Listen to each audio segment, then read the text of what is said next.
Hello and welcome to the Thought Leadership Activation Summit. I'm Stephanie Michelle, leadership and life coach, author of Confident Introvert, and your host for this series. So just to recap, this is your ticket to learn how to start your coaching business, get on stages, and write your book. I'm so excited to introduce our second speaker of the series, who is going to share about how to get paid to speak on stages. So a little bit about Jessica. Dr. Jessica Houston travels nationally and internationally, inspiring thousands of college students, corporate executives, and conference attendees every year. As a transformational speaker and speaker coach, her messaging is influenced by her expertise in leadership development and personal growth. Dr. Houston has surmounted experiences with poverty, depression, low self-confidence, and intimate partner violence, which fuels her passion for helping others overcome obstacles and lead abundant lives. Woo. All right, so Jessica, I'm so excited to have you here and get started speaking about paid speaking. So I just want to welcome you formally. Yes, thank you. I'm so excited to be here. Yeah, so we'll just kick it off with, how do you define a thought leader? Yes, so a thought leader, basically you are a leader when it comes to speaking, when it comes to creating content, when it comes to talking about trends and what's happening now and what you should be doing, what you should be thinking, what you should be reading. So basically not just sitting around waiting for someone to tell you what's hot and tell you what's happening, but you are the one who is actually doing the teaching. So I like to think of thought leaders as teachers and trainers. I love that. Yeah, where it's not like you're simply a leader, you're actually teaching, you're providing value. So, how has not just speaking, but paid speaking established yourself as a thought leader? Yes, so I wasn't always a paid speaker, but I think it really started with my first book, Women's Secrets. It's Time to Stop Suffering in Silence. And when I wrote the book, it was just like I'm writing a book, but I didn't realize like it's an actual business. And so people started asking me to speak, and I just started speaking. And I think that really having a digital product or a book can really position you as a thought leader. I mean, you can call yourself one, but when someone thinks of a thought leader, of a teacher or a trainer, you're really thinking about someone who has created something and they have actually put it out into the world. Yes. Oh my gosh. I love how you touched on the importance of creation, how it's not like you're like, okay, I have thoughts, I'm a leader.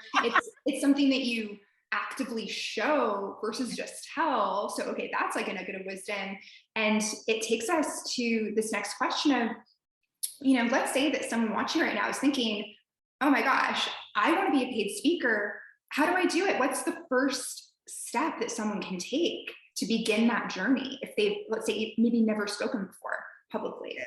So the first thing is to make sure that you have expertise in a specific area. Because what I found is that sometimes people just want to speak. And so, oh, can you speak on communication? I sure can. Can you speak on mental health? I sure can. Can you speak on team building? I sure can. But then when you do that, you're not seen as someone who is an expert in that area. And so if you're looking for someone to pay you, they want to make sure that they are receiving value. And the person who is on that stage actually has the authority to teach on that topic. So it's not like, oh, I'm just going to Google something and go up there and teach it. Don't do that. Yeah.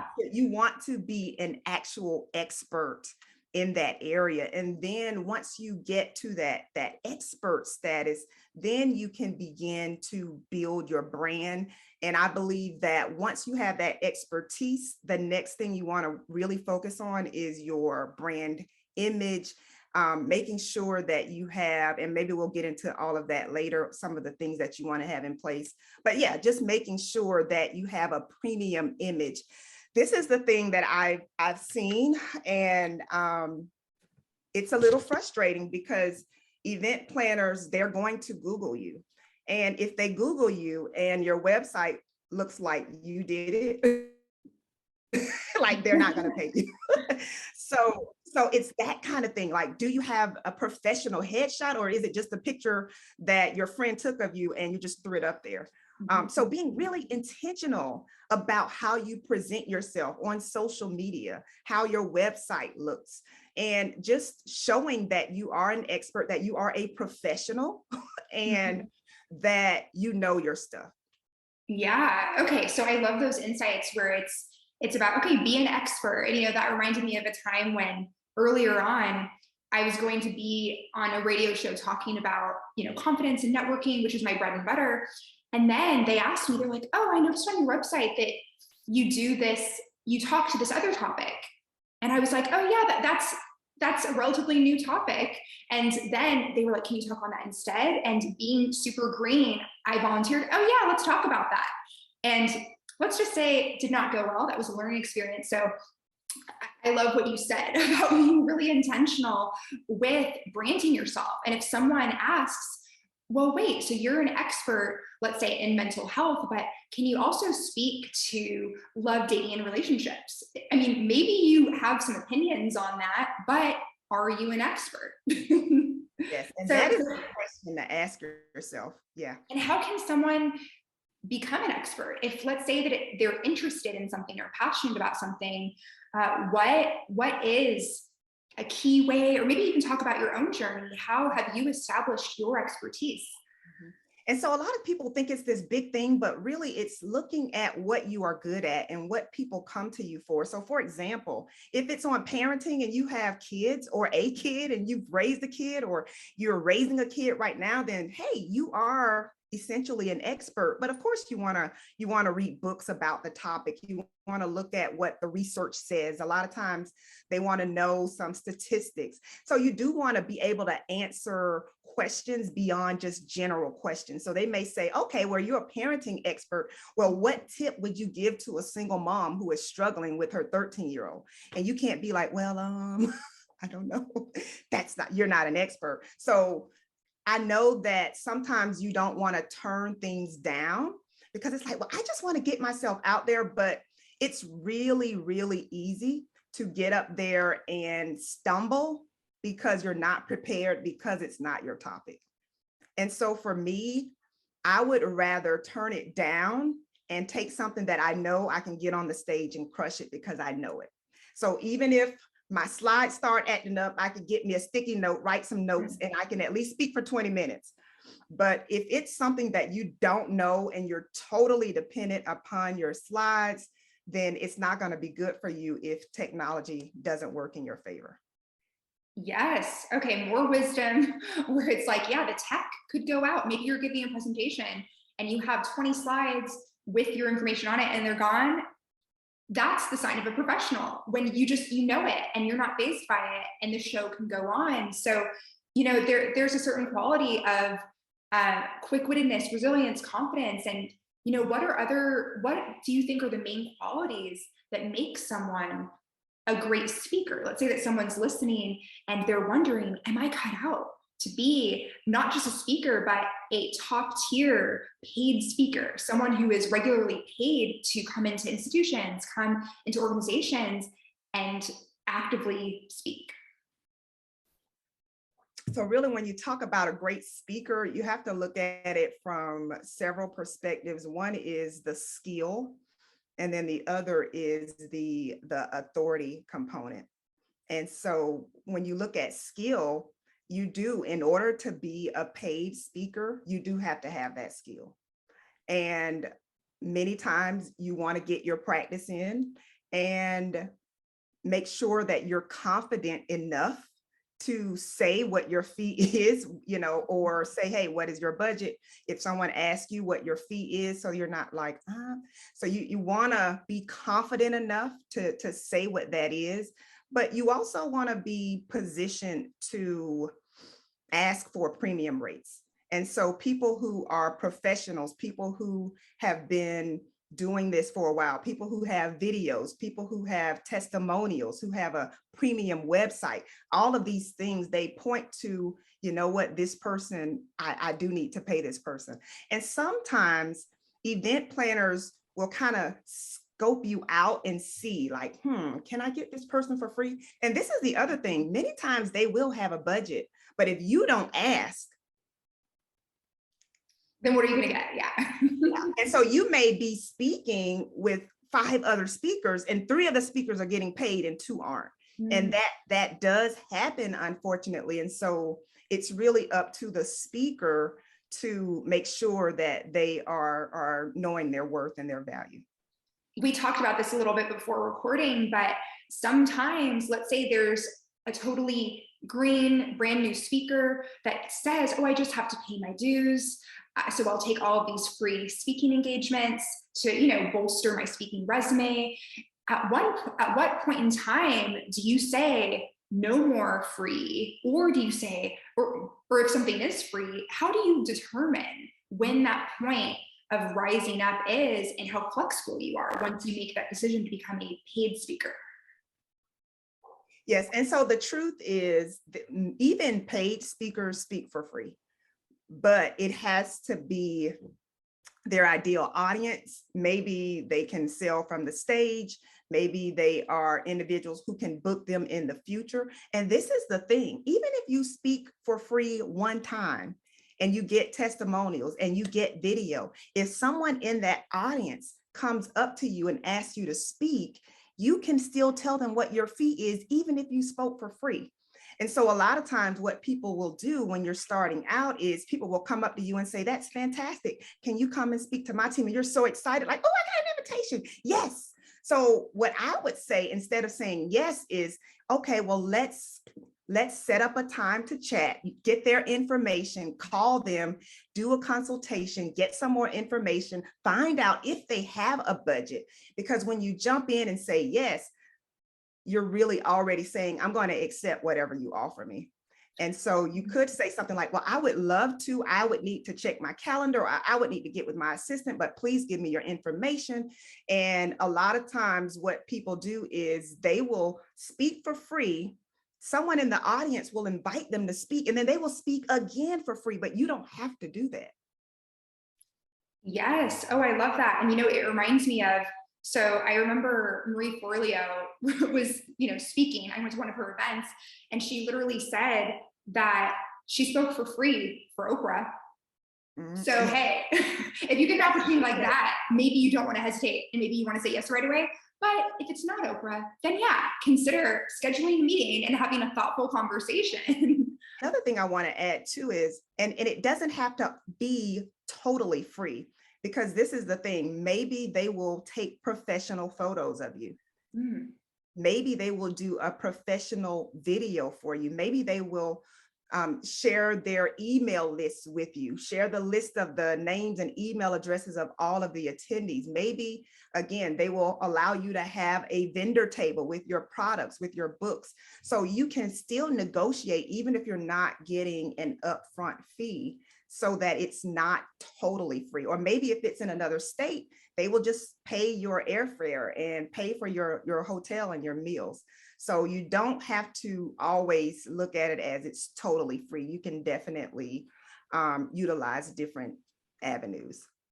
That is such insight right there, where it's like, yeah, maybe you're not getting a fee for speaking, but let's say if you get your hotel room comped, if you're getting your travel covered, maybe it could be more than whatever the speaker fee would have been, and it's even more valuable. And yeah, like professional photos for your website, a professional video that you can then use to leverage for paid speaking. Yes, yes, Awesome. yes. And getting rebooked, because that is the key. That's one of the keys, is every time you have an opportunity to get on the stage, in the back of your mind should always be, how can I leverage this opportunity? So instead of looking at it as an event, no, this is an opportunity for other people to see me. This is an opportunity for this event planner to refer me to his or her friends. Yeah. And then, so in that case, getting rebooked, are you focusing on the same topic or the same talk? Or how does that work in terms of, let's say, are you ever looking to get rebooked by the same organization? And then would you need to create a new talk to keep it fresh?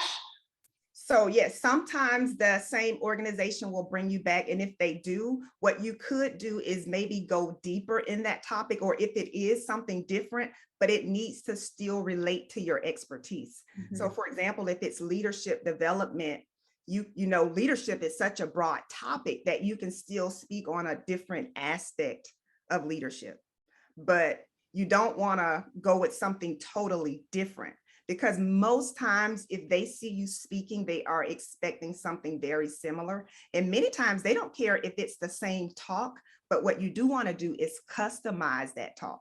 So I have a presentation that I can do that presentation over and over again, but what I typically do is about 50% of it remains the same, and then I customize it based upon the audience, based upon the organization. Sometimes I'm speaking at a college, sometimes I'm speaking at a nonprofit organization, sometimes it's a corporation. And so you don't want to get up there and you're using the same language that you would use when you're speaking to students that you would use to a group of professionals or VPs. Like they're like, what are you? Yeah. So you might want to be cool with the young people, but then you've got to actually use the terminology. You want to have charts and graphs when you're talking to corporate, because that's what they're looking at. They're looking at structure. What is your agenda? What are your objectives? So you do want to make sure that you, even if you have one, it still needs to be customized for every client. Yes, so crucial to have that element of customization. And let's say that someone watching is wondering, let's say that they're in leadership development, for example. How can someone differentiate themselves and stand out from the sea of so many other speakers? Yeah, so in order to differentiate yourself, you want to really have a niche topic within the big topic.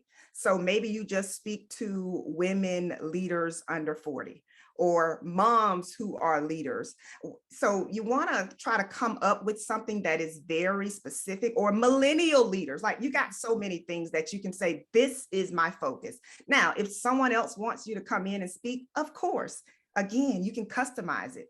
You can change it, but you do want to make sure that you are not just a leadership speaker.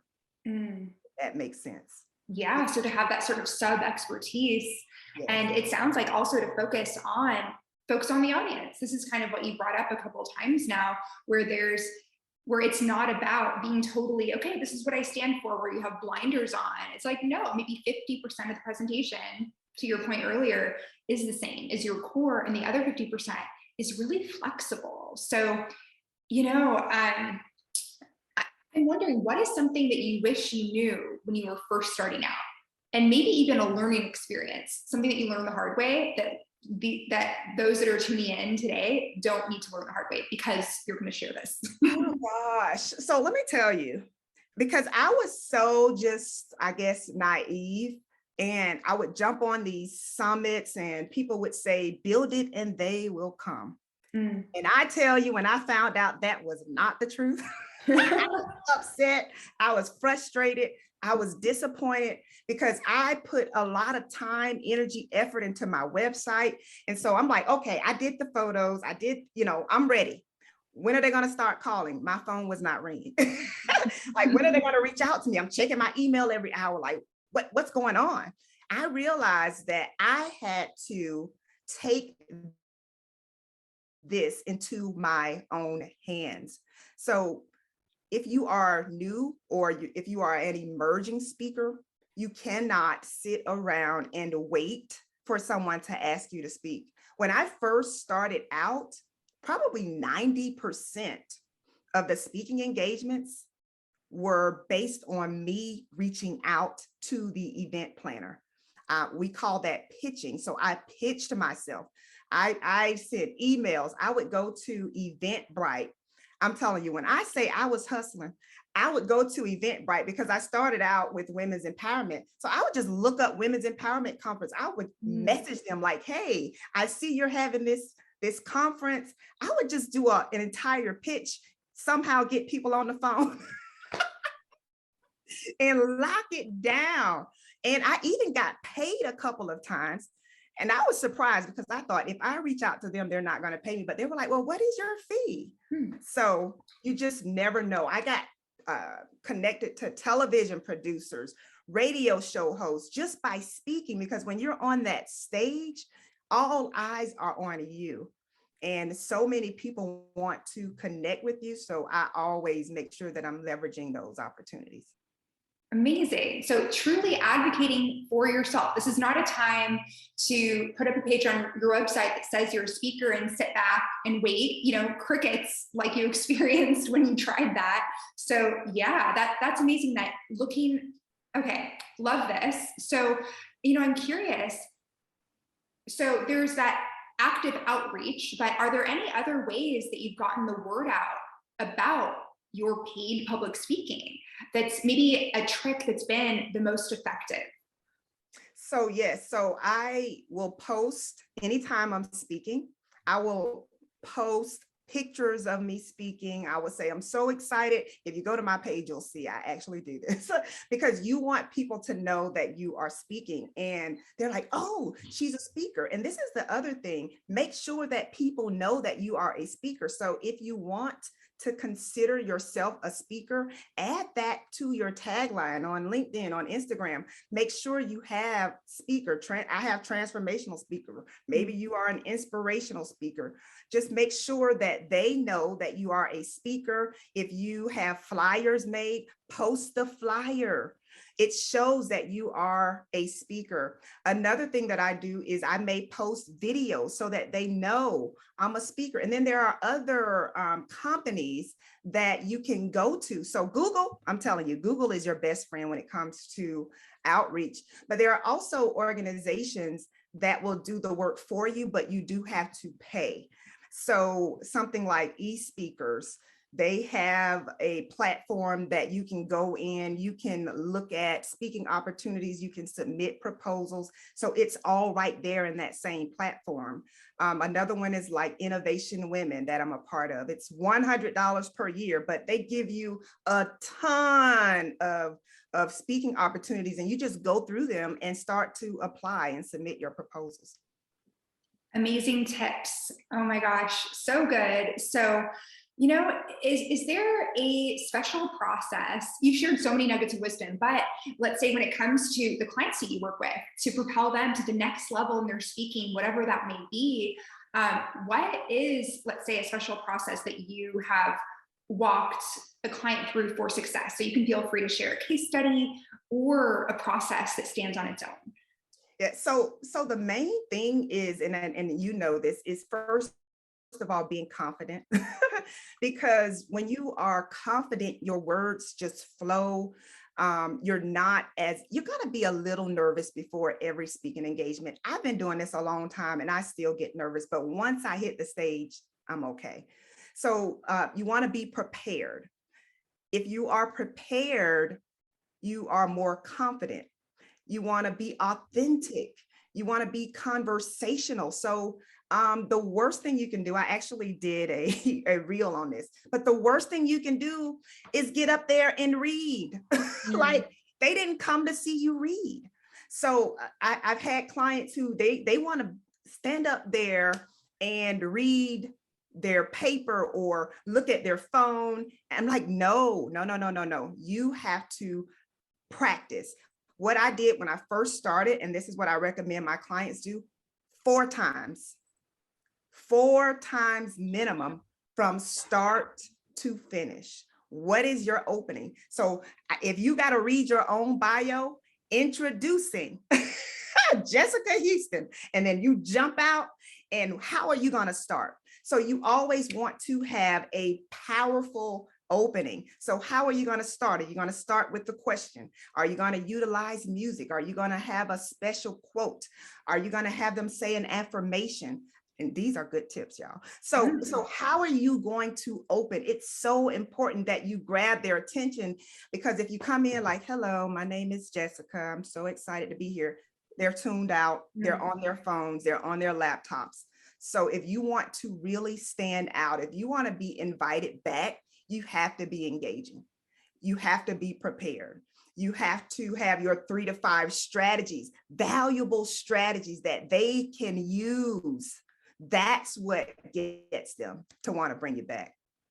Yes, and I love how you are walking the talk, talking the walk, all of it, right? With this enthusiasm, and not just going up there and saying, "Hi, my name is," because I mean, anyone can do that, but a speaker makes it interesting and really kind of has that hook. And that reminded me when it comes to virtual speaking, which is increasingly more common, a lot of speakers begin by asking, "Where's everyone from?" Put it in the chat. Is there a more interesting way to start a virtual speaking engagement than that? So I start the same way that I pretend as though I am right there in front of them. I'm dressed, I have my heels on, I'm asking questions throughout. And so this is one of the things that I use. So I'm always asking questions. There should never be one slide where you do not engage your audience. If this is virtual, you would say, like I would say, protect your peace. Now, if you are going to protect your peace, put a 1 in the chat, put a 1 in the chat. You know, if you agree with this, type me, you know, just have them to consistently engage. That's the key to keeping their attention when you're virtual. So yeah, you don't want to just try to do something like, you know, where are you from? That's cool if you want to ask that. But I would treat it like I am live on stage. I'm going to kick it off with this affirmation. I love for them to put their hand on their heart and repeat after me. Just like I would do it in front of them, I'm going to do it the same way when I'm virtual. I love that. Yeah, no need to reinvent the wheel. There are some tweaks, but hey, you still got your heels on. So that is a lesson. And, you know, I'm curious, what has been your secret weapon for success in the paid speaking world? For me, it's having a sales pipeline. So it's consistently reaching out, having those leads, nurturing those relationships, following up, even going back to people that I worked with in the past, checking on them, hello, letting them know, oh, I have this new talk. Maybe you know, they'll bring me in again because it's been a year or 2 years or 3 years. So for me, it's always keeping in mind that you want to always have a sales pipeline. You always, because if you let up, for example, really quickly, for a couple of years, once I started, I was just getting people reaching out to me and I was like, oh, I don't have to do it anymore. But then it started to slow down and I'm like, no, you should not stop. So for me, the key is, yes, you'll eventually begin to receive requests to speak, but you should never, repeat after me, I will never stop pitching myself. So never stop pitching yourself, never stop asking to speak, never stop networking and connecting. Yes. Okay. Thank you for that. Okay. I hope everyone's taking notes. If you're not, watched again, take notes. These are some nuggets that, you know, that Dr. Jessica Houston has learned through experience that now you don't have to. And I'm sure after all of that wisdom that you've laid down, people want to stay connected with you. So what's the best way to stay in touch and connected with you? Yes, so you can go to my YouTube channel, Dr. Jessica Houston. I've got over 100 videos, a lot of personal growth videos, as well as business development. And I'm also on Instagram at Dr. Jess Houston. Wonderful. Okay, we will have those links in the show notes as well.